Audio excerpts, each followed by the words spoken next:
Between the 14th and the 16th of June 2021, 3 students presented to the Achimota School sick bay with an influenza-like symptom like cough and fever, among others.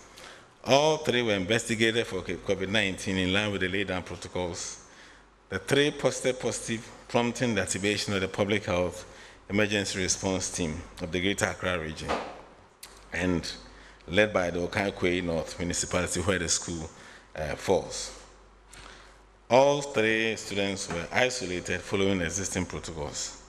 Other symptomatic students, which are contacts, were identified and listed, and also tested for COVID-19. And all the contacts before doing testing was put under mandatory quarantine until the results came. So far, as at the 3rd of July, because of an enhanced approach to trying to contain the situation, we've done about 843 students and staff have been sampled. 348 of them are boarding students, 459 are day students, 36 of them are teaching and non-teaching staff have been tested. We have received results for about 550 samples out of the 843 samples. In fact, yesterday, over 250 samples were taken. And so those are the results we are waiting. I'm sure by the end of the day, the results will be in and be able to come up more clearly. So far, of the 550, 135 tested positive. All the 135 cases at the time of diagnosis were either asymptomatic or had very mild to moderate illness. 1 staff was also recorded positive, and about 2 tests, that's about 89 students and staff have recovered, accounting for 65.5% so far.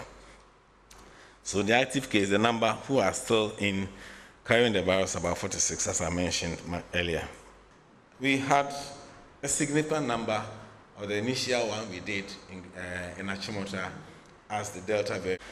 These things came about because at the initial assessment by the health sector, we realized that the adherence to the protocol was significantly low, and so a lot had to be done to look at that. So what the measures are ongoing now, for which the Director General Education will also add, is to the health education on all public requests has been intensified for both day and day students, and then the students and the teachers.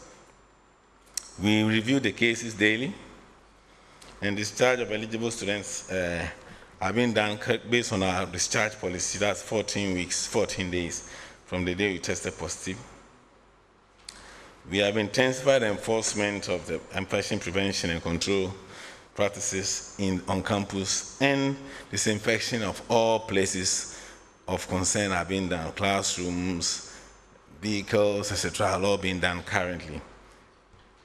We've also had to do some strategic testing of all these students to identify and contain the community spread, because Achimota overall has about over 800 day students who commute daily. For the current situation, about 500 students are day, and so if there's an outbreak there and they are going home and they are coming back, it's a group of concern to contain community spread, and that is why we've had to test all day students. And that was the Director General of the Ghana Health Service, Dr. Patrick Kumabwaje, sharing thoughts there. Let's quickly connect now as we speak on government's work to mitigate the spread of the Delta variant of COVID-19, as we discourse with Dr. Yao Bediako. He's an immunologist with a WACBIP. Doc, thank you for joining the conversation. Now, this morning, I want us to start from April, when we first got wind of the virus being present, or the Delta strain being present at KIA, then July the 1st, when we heard of some spreading. Now, we know that the Delta variant has spread across 98 countries, but here in Ghana, we have the Greater Accra and Ashanti regions. So far, with what you've seen, any surprises in there in how this virus seems to be spreading and how we're dealing with it? Good morning, Benjamin. Thank you for having me. No, there's no surprise. I mean, this is what we predict. We've been predicting for the last few weeks, based on what we had observed or what had happened in other countries around the world with regards to Delta. It's the most highly transmissible variant that has emerged so far. And if back to December and January when the Alpha variant, otherwise known as the UK variant, emerged, it started in the same way. It began in Greater Accra and Ashanti. Those are our main sort of hotspots typically, and then began to spread to a point where nearly all the samples we sequenced were Alpha. Delta is much more transmissible even than Alpha, and so it remains to be seen how it would spread. But we are expecting that now that it's in the community, we are likely only seeing a tip of the iceberg. We have to remember that our sequencing throughput is still very low, so we are not sequencing every positive sample that is detected. And our testing, I know that now with the Achimota outbreak, the Ghana Health Service has began to institute a bit more mass testing in that school. But it is possible that there are a large number of asymptomatic infections that are in other places that we are simply just not testing, or even if we are testing and finding positive, we are not sequencing. So, the fact that you detected it, and now it's relatively easy to detect Delta, suggests that the prevalence of the Delta variant in Ghana is already relatively high and is growing. Now, I find this interesting because a little while after the outbreak of COVID-19, I remember from last year, there was a random check and some people in the Achimota Hospital area turned out, quite a number of them from taxi drivers and all of that. In this case, it is some students who have tested positive. Out of the 34 we know who have Delta, we have some of the students from Achimota as well. And some have spoken about the protocols being breached in the school. Putting that side by side with what Dr. Patrick Kumar-Wajir has been saying about stricter enforcement, what would you say we ought to be seeing in Achimota School, but generally across the schools? Because again, over 1,000 of these cases in our educational facilities. How do we go about it? I've always been one to say that the schools are a microcosm of what's happening in the society. You cannot single out the students for non-adherence. Non-adherence to protocols is rampant across this country, from schools to offices to public transport to social gatherings. We just finished a weekend. Anybody listening can ask themselves if they went to a wedding or a funeral, were the protocols really being observed strictly? I suspect if we are honest, the answer is a resounding no. So the bottom line is, and I believe that Dr. Wajir and Dr. Thierry Bakwing, the Director of Public Health at Ghana Health Service, have said this repeatedly. Adherence has declined. We have become complacent. If you have to sit in traffic this morning and just count how many masks you will see, I suspect that you will see fewer masks than you saw in January or February. So adherence is much lower. We have, the gatherings, the super spreader, the opportunity for super spreader events are very, very high because we've gone back to having gatherings that breach the protocol. And so we cannot just label the schools. Of course, schools are unique in the sense that you have, young people close together in boarding school or even day students in classrooms. There's a high risk for transmission in schools. Up to this point, SARS-CoV-2 has been relatively mild in young people. However, with Delta, we have seen a little bit of a shift. So it is concerning. It may be the case that Achimota is not isolated. As I said, if you went to randomly sample students in other schools, you may find a similar situation. So it should be a warning that Delta is now in Ghana. There was debate in the beginning whether it was at the airport or in the community. Now there is no doubt. I believe in the coming days there will be more numbers released that demonstrating more people testing positive for the variant. So we have to revert back to what we were doing in January and February. We have to revert back to that level of alert. And I can corroborate what you're saying. I have attended events and had to prompt people that I felt should know better to use their masks, but people, even people who have not been vaccinated, would act as though they were safe, you know, and we've seen this recurring. So generally, from schools to all across different facets of our society, we are letting our guards down. That's the reality. Yes, I mean, I think you don't have to be, you don't have, yeah, I mean, it's very obvious that we have let our guards down. It's unfortunate because, you know, when that happens against a virus like this, when our vaccination rate remains so low, that puts people's lives at risk. Now, I just want you to break down the Delta strain of the virus for us, because we've heard of all of them, from the Alpha, you know, in the UK, Gamma in Brazil, Beta, South Africa, and now Delta, you know, from India, supposedly. What is it that makes this virus so deadly? Yes, we've heard about, you know, the hospitalization. We've heard about the level of transmissibility. But break it down for us. Why is this virus so bad for us? And why should we really ramp it up when it comes to the protocols to be observed? Okay, well, I mean, you know, different variants of, as we said before, different variants of the virus emerge due to mutation. And that is a natural process in any viral outbreak. Delta, as you said, otherwise known as B617.2, is a variant that was first reported in India. And I'm about how COVID, you know, what happened in India and what continues to happen in India with the size of the outbreak they encountered. And that is largely credited to Delta. Up until then, India had, of course, had cases, but nothing on the scale of what they saw. The variant of the Delta variant is able to transmit from person to person much more easily because it carries a mutation in the receptor region that appears to make it more transmissible. But then it also appears to be able to evade our body's immune responses better than the other variants. So it sort of combines the transmissibility of the UK variant with the immune evasiveness of what we call of the South African variant. And just to give an example, the Alpha variant, the UK variant, which was the most transmissible before the emergence of Delta, its reproductive number is between 2 to 4, which means for every one case, that person potentially will infect 2 to 4 other people. With Delta, it's 5 to 8, which means a single person can infect up to 5 to 8 people. So that automatically, I think that should be clear to everybody how transmissible this variant is and how potentially deadly it could be. Right.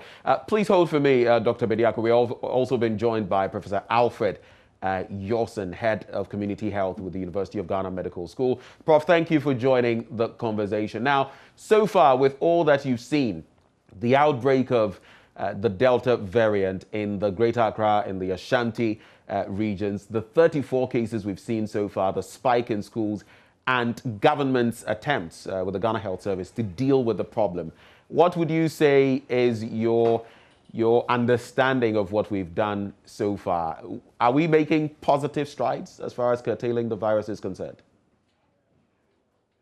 Thank you very much for having me. It's always good to be here. Yes, we indeed must really put our act together, as Dr. Bediako said.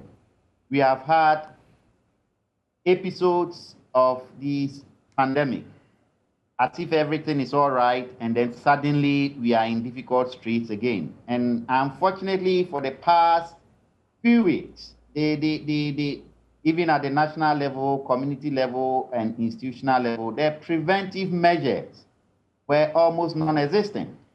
Hand washing is almost history. And then a few places you see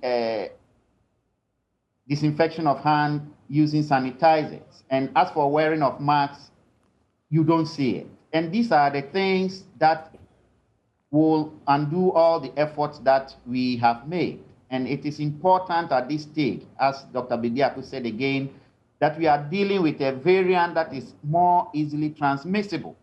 And therefore, if we don't put these measures back in place as we were doing, then we're going to have spikes. And this I will call unwarranted. It's something that we expected because it was happening elsewhere. And as we always say, it will come back to you eventually. So if you don't put your house in order, then you bear the brunt of whatever it brings along. And I think it is high time we took the bold measures and come out again, see leadership in this regard, that put in all the legislative measures that we used to have, get the security people back onto the game, and then we move from here. Otherwise, we are just playing, as I would call it, we are playing with fire. So far, what we have seen, and then all the cases slowing down over the month, it's not necessarily due to the vaccination, because if you look at the proportion of the population that have been vaccinated, it's still very low. It means some other measures were going for us, and these are the measures we need to continue to take. So if we relax, and then in enclosed places like schools, like prisons, like such areas, if we get the variant there, then it will spread quite fast. And then, because it also causes severe illness, we may be overwhelmed with our capacity to deal with critically ill and severely ill persons. So we really need to put our act together, tackle it with the same measures we took in the early days of the pandemic, as if this is a new pandemic. That is what I would want to say. We need to tackle it with all the seriousness that it deserves. Talking about tackling it with all the seriousness it deserves, I don't know what the extent is.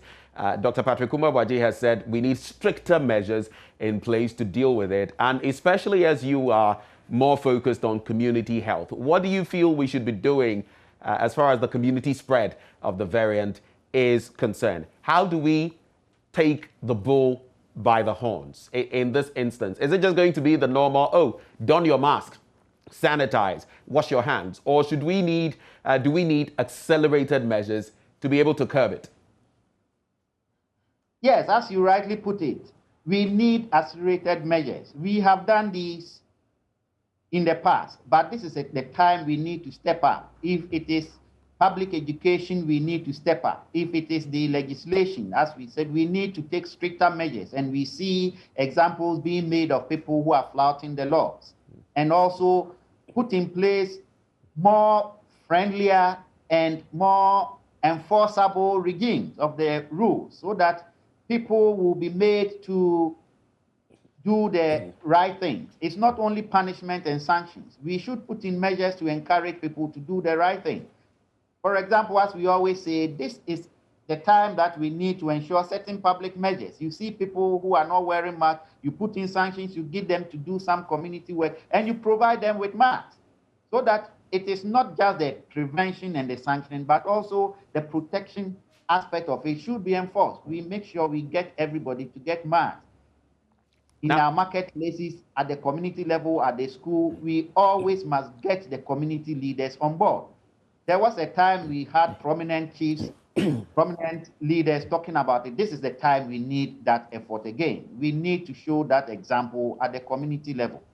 Let me go back to Dr. Bediako, and I'll come to you, Prof, on that self-same matter. Doc, we see that in our educational institutions, citing Achimota, for example, out of the 550 that were tested, about 135 students turning out positive. Of course, we have that staff member as well who was also positive. You look at the numbers and you realize there's an uptick from what we were experiencing, you know, a short while ago compared to now, and Delta is also in there.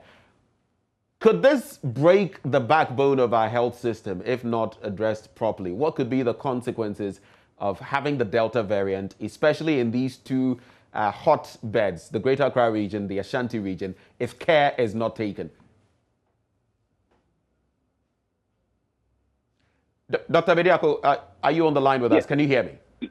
Yes, I can hear you. So in summary, what I'm saying is, looking at our health system and the uptick when it comes to the Delta variant and other variants in the country, Could this, if not handled properly, break the backbone of our health system? What do you foresee? I mean, I think SARS-CoV-2, the concern has always been that if the pandemic got out of hand locally, that it would overwhelm the health system. Has happened in India, it's happened in Uganda, it's happened in many places that we saw it in Europe early on in the pandemic last year. So that is always the risk that this virus poses. So far, we have been fortunate, but we need to remain vigilant. The Delta variant presents, I think, a threat like we haven't seen yet with this virus, based on what it has done in other countries. So no one can predict for sure, but certainly, if numbers were to grow to a point that our hospitals were now getting full of hospitalized people, that would present a very serious situation. So we don't want to find out. I mean, with this, you don't want to wait and find out and then say, oh, we should have known better. We need to be proactive, because once it begins to spiral out of control, there's really very little that we can. There's little we can do. I was just saying that on the back of what other countries, India especially, and of course, those 98 other countries are facing in terms of dealing with the Delta variant. But out of curiosity, Doc, is that to say, scientifically speaking, that these mutations, these variants, now we have so many of them, hundreds of them, that we are going to continue having these mutations and these different variants of SARS-CoV-2 until maybe we eradicate it? I mean, what is the science behind it? Are we just going to continue being on this path and then treating one variant after another? Yes. So we vaccinate enough people to, like you said, eliminate or at least really significantly slow down the spread of the virus. That is what's going to happen. And so we have, many of us have been saying that the longer you have circulating virus, every time the virus circulates from a person to another person, it has the opportunity to mutate. And so you have the opportunity for a new variant to emerge. Every once in a while, those variants are variants of concern, as we are seeing with Delta. Many variants don't behave that differently from what we had originally, and so they don't get designated that. But yeah, this is why vaccination is so key. This is why, the African continent cannot become the last place that COVID exists, because otherwise we will be dealing with this indefinitely. It'll keep circulating. So we have to vaccinate. We have to, in the meantime, as we try to get more vaccines, we have to observe the protocols to basically try to slow the spread. But it is a long fight.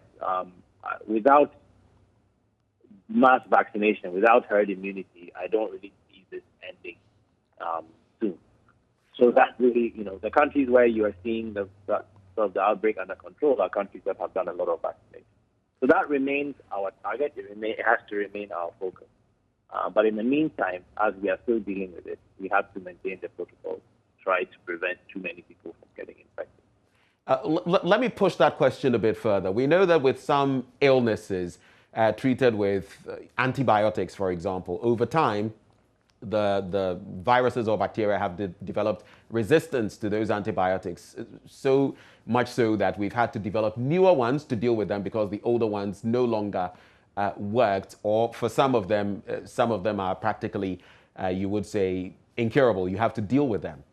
In this instance, we have this variant, which seems to even be difficult for the vaccine shots we've taken, AstraZeneca and Sputnik, in other countries, to deal with. Could we get to the point where, even if we have medication for it, we need to keep developing newer versions, and even if we've taken vaccines, we might need to keep updating those vaccines in order to deal with these mutations of COVID? Well, I mean, we have to distinguish treatment from vaccine. First of all, antibiotics only work on bacteria; they don't work on viruses. Right. And yes, vaccines work a little bit different. The pathogens typically don't develop resistance against the vaccine, although they can mutate and the vaccines can become less effective. So there is that possibility. It's not so much as a result of overuse of the vaccine. It's just that if the pandemic continues where we keep getting new and new variants, eventually variants may emerge that would not be recognized by the antibodies elicited by the vaccines we are using. So, of course, yes, it's a risk. That's why many of us have been saying we need to vaccinate quickly to try to get, basically put your foot on the neck of the pandemic and try to squeeze the life out of it before a variant, the vaccine potentially less effective. So that is a risk. It may get to a point where you may require boosters. But what we are seeing around the world is that currently all the vaccines available, yes, they have some variance in efficacy, but nearly all of them are highly effective against preventing severe disease and death, which ultimately is what you're trying to prevent at the basic level. So, vaccination still remains very effective against this. If we can get, a high level of vaccination, we will likely prevent people from getting sick. If you look at the UK, right now their cases are rising because of Delta, but their hospitalizations and deaths are still going down. That is because so many people are vaccinated that even when people get positive, nothing really happens. So that's where we still need to push towards that direction. If at some point we need to give booster shots, then so be it. But right now, 1% of Ghana's population is fully vaccinated. We have, many, we have almost 20 million more people to go before we can take our immunity. So, we should worry about what we can worry about right now, and that is we need to get everybody at least fully vaccinated and then proceed from there. Dr. Bediako, we are very grateful for your time with us this morning, and do have a wonderful day. Thank you for engaging us. Dr. Yaw Bediako is an immunologist with WACPIP of the University of Ghana. Professor Alfred Yawson is still with us. Prof, so on that same beat, that initial question I posed to Dr. Bediako concerning community spread and how to deal with it to forestall a health crisis in our country. What would be your take? Could this cripple our health system, and what should we do essentially to avert that? Yes, for now, again, the backbone of the fight will be all the preventive measures we've put in place. And no matter the variant, as I always jokingly say, even if it's Zeta, we still will need to take all the preventive measures. That's the only means of doing that. So that's one, that's very important. And then also effort to get a high percentage of the population vaccinated. That was the initial plan. Unfortunately, the world political economy and so many other factors have mitigated against this plan. Yet, all effort is being made to get vaccines in country. We have capacity to vaccinate our people once we get these vaccines. Yes. So for now, once we are waiting, we need to continue encouraging members, wherever you are, to continue to provide yourself the personal protection that you require and also protect others. What we have done well as a country is the plan to vaccinate our health workers.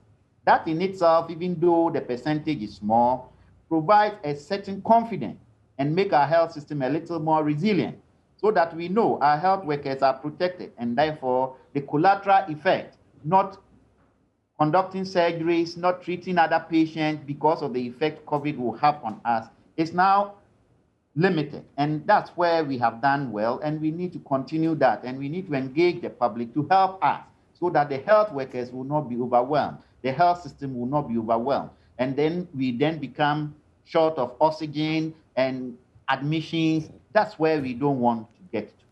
We want to keep it as we have always done. If the cases rise moderately, we are always able to cope and deal with. But if it rises exponentially, then it becomes challenging.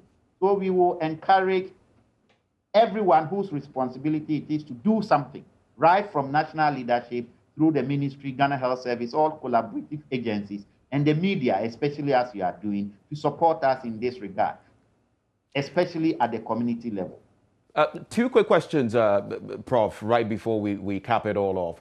It's interesting because in a country that has done fairly well when it comes to dealing with COVID-19, I'm talking about Israel, they have used a lot of the Pfizer vaccine, which some are saying is the go-to vaccine now when it comes to the Delta strain. But some of those who have been inoculated are still succumbing to the Delta strain of the virus. What picture does that paint for us in terms of our own vaccination drive? In Israel, mind you, some of those who had got all the vaccinations needed of Pfizer were still succumbing to the Delta variant. What picture does that paint for us as a country?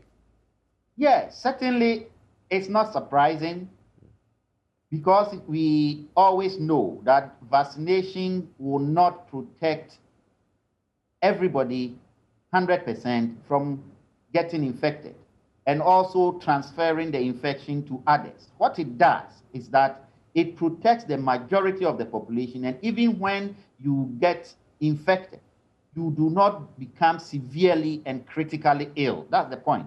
As for people getting infected, in terms of numbers and at the population level, some will fall through and may even become ill severely. But compared to an unvaccinated population, this is way, way less. And therefore, vaccines remain protective. And truth is that all the vaccines that have been approved for use have remarkable effect on the virus. There may be challenges with the development of new variants, but by and large, if people have been fully vaccinated, they may get infected, but the worry of getting so many of them becoming critically ill, requiring intensive care, oxygen issues, and all that will then be less. Our challenge is that we have not had a lot of our population vaccinated, and therefore we are still a vulnerable population as a country, and that is where the challenge is. That is where we keep emphasizing that since we are not getting to vaccinate the numbers we intended in the time we intended because of the shortfalls in vaccine supply, we need to put in the measures that have served us so well even before the introduction of the vaccine. And it gets even worse because now we're even talking of Delta Plus and all of that. But to cap off the conversation, we also know that a lot of those bringing the Delta strain, at least the majority of those who have brought the Delta strain into the country, have been international travelers from Liberia and Sierra Leone, neighboring countries. How do you feel we should deal with that situation? Should we as a country maybe push for a cessation of travel or place some travel ban on Liberia and Sierra Leone? I don't know what your thinking is on the matter. Yes, you know, it's interesting because of the international politics and the diplomacy that we need to engage, especially when our president is the chairman of the ECOWAS. And some of these measures will not come easily. But we still need to control our borders, especially the land borders. The airports, we are doing well. We continue to strengthen the measures at the airport. But most people from these countries don't come through the airports. They come through the land borders, approved and unapproved. So we should strengthen the measures we put in place to guard our land borders. The same measures we did a few months ago, we need to strengthen it so that we protect ourselves. It's interesting to know that persons in these countries may know their status, but they think they will get better healthcare in Ghana and they will want to come to Ghana, and that is the challenge we face. And therefore, we must contain the crossing of persons from neighboring countries, especially within the West African sub-region. Much as we are looking at the airport and strengthening the measures there, we need to look at the land borders. And if we need to strengthen the deployment of soldiers along the borders again, we need to continue to do that, especially at this time. Professor Ayorson, thank you so much for interacting with us this morning. We are very grateful for your time. That is Professor Alfred Ayorson, Head of Community Health with the University of Ghana Medical School. He joined us for that conversation. We're taking a break. When we return, there's more on COVID-19, but from the standpoint of teachers, education, what exactly they've been facing, the psychological, financial, economic, social impact of COVID-19 on teachers. When we return, that is the conversation we're having. Do stay.